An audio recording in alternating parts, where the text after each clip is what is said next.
કેમ છો? મજામાં મજામાં થશો તો દર્શક મિત્રો, આજના વિડીયોની અંદર આપણે એક સરસ મજાનો કોન્સેપ્ટ લઈને આવ્યો છું. તો વિડીયોને સંપૂર્ણ જોજો અને વિડીયો સારો લાગે તો વિડીયોને લાઇક કરી દો, ચેનલને સબસ્ક્રાઈબ કરી નાખો. તો મિત્રો, હવે જો હું તમને બતાવું છું ને, આપણે ચણાની વાડીની અંદર જ ઊભો છો અત્યારે, અને હું તમને બતાવવાનું છે કે મારી વાડીની અંદર ચણામાં કેટલો ફાલ આવ્યો એ બતાવવાનું છું. અત્યારે હાલમાં હું પાણી વાળું છું. તો મિત્રો, તમને બતાવી દઉં કે અમારે ચણાની અંદર જે કઈ ટ્રીટમેન્ટ કરી છે, જેના લીધે છે એ ચણાની અંદર કેવા પોપટા બેઠા છે એ હું તમને બતાવું છું. તો વિડીયોને સંપૂર્ણ જોજો અને વિડીયો સારો લાગે તો વિડીયોને લાઇક કરી દો. એક પહેલાં તમે બતાવી દો કે અમારા ચણા કેવા છે. તો જો તમે આ મારી પાછળ જે દેખાય છે ને, એ બધા અમારા ચણા છે. અને હવે હું તમને બતાવું છું કે આપણે કાલના વિડીયોની અંદર સલ્ફરની વાત કરી હતી ને, કે સલ્ફર આપવાથી છે દાણો બેસે છે. તો આપણે આજે અત્યારે હાલમાં પાણી ચાલુ છે ને, એમાં સલ્ફર અપાઈ ગયું અને હું ઊભો છું ને, જે એમાં સલ્ફર આપવાનું બાકી છે. તો હું તમને બતાવું છું કેવું છે એ ચણાનું ઉત્પાદન છે. આવા છે પોપટા બેસી ગયા છે. અને આમ ગણો ને તો જો આમાં હજી હું તમને બતાવું છું, આમાં જો હજી દાણો બરાબર બેઠો નથી, એવું બધું છે. આ બધા છે ને હજી હવા ભરેલા છે, આમાં કોઈ પણ જાતનો દાણો બેઠો નથી.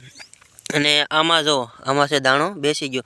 ટૂંકમાં કહેવાનો મતલબ એ છે કે છે ને, ડાળની અંદર એક ડાળની અંદર 15-15, 12-12, 13-13 એવા પોપટા થઈ ગયા છે. તો વિડીયો સંપૂર્ણ જોજો. વિડીયો સારો લાગે તો ચેનલને સબસ્ક્રાઈબ કરી નાખો. જો અત્યારે હું તમને આખું ચણાનું ફાર્મ જ બતાવી દઉં. અત્યારમાં છે ને કેમેરાની અંદર રિઝલ્ટ બહુ સારું આવે છે, એટલે છે ને અત્યારમાં જ વિડીયો બનાવવાનો આગ્રહ વધારે રાખતો હોઉં છું. કેમ કે છે ને બપોર પછી વિડીયો બનાવીને તો એનું રિઝલ્ટ બહુ સારું આવતું નથી. માટે સવારના પોરમાં હું વિડીયો બનાવવાનો આગ્રહ રાખું છું. અને હજી હું તમને બતાવું છું, આ છે થોડુંક આપણે આમ ગણો ને તો આ જમીન થોડીક ભારે જમીન છે. હજી થોડીક આપણે મોકામાં આમાં થોડુંક પાણી વધારે વધી જાય છે.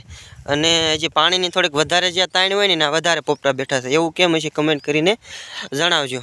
આ જે અત્યારે હાલમાં હું હાલ્યો જાઉં છું ને, એમાં સલ્ફર આપવાનું બાકી છે. મહાધન 24 આપણે વાવેતર વખતે આપ્યું હતું ને, ત્યાર પછી પહેલાં પાણી ટૂંકમાં ટોટલ ઉગ્યા પછી એક જ પાણ આપ્યું છે 20 દિવસ પછી. આપણા ચણા રહ્યા ને અંદર આ થોડાક જો આ થોડાક આછા, એટલે મતલબ પારવા જેવા થોડાક ખાલા લાગે છે, પણ આની અંદર ઉત્પાદન સૌથી વધારે છે. હું તમને બતાવું છું, આ જો ઓલા કરતાં વધારે પોપટામાં બેઠા છે. માણા નહીં કહેતા કે છે ને પારવા હોય એમાં વધારે ઉત્પાદન આવે, તો એ બધું આપણે જોઈ જો. આમ જો કેટલા પોપટા છે, સમજો. તો આપણે આની અંદર વધારે ટ્રીટમેન્ટ કરી નથી, પણ મહાધન આપેલું છે. અને અત્યારે હાલમાં છે કાલના વિડીયોની મેં તમને બતાવ્યું હતું કે સલ્ફર આપ્યું છે, એ સલ્ફર પાણીની અંદર ચાલુ છે. અત્યારે તમે જો આ કોઈ પણ એક પણ પોપટો એક એવો નહીં હોય કે આમાં પોપટો નહીં હોય. તો ચલો ફરી મળીએ કાલના વિડીયો સાથે. આ ભાઈ છે આપણે દિલીપભાઈ છે, એ પાણી આપણે એ વિડીયો બનાવતા હોય છે. આજે એ ભાઈને પાણી વાળવા લગાડી દીધા છે અને આપણે વિડીયો બનાવી નાખ્યો છે. તો ચલો કાલે મળીએ ફરી નવા વિડીયો સાથે. ત્યાં સુધી આપ સૌ પાસેથી રજા લઉં છું. ધન્યવાદ.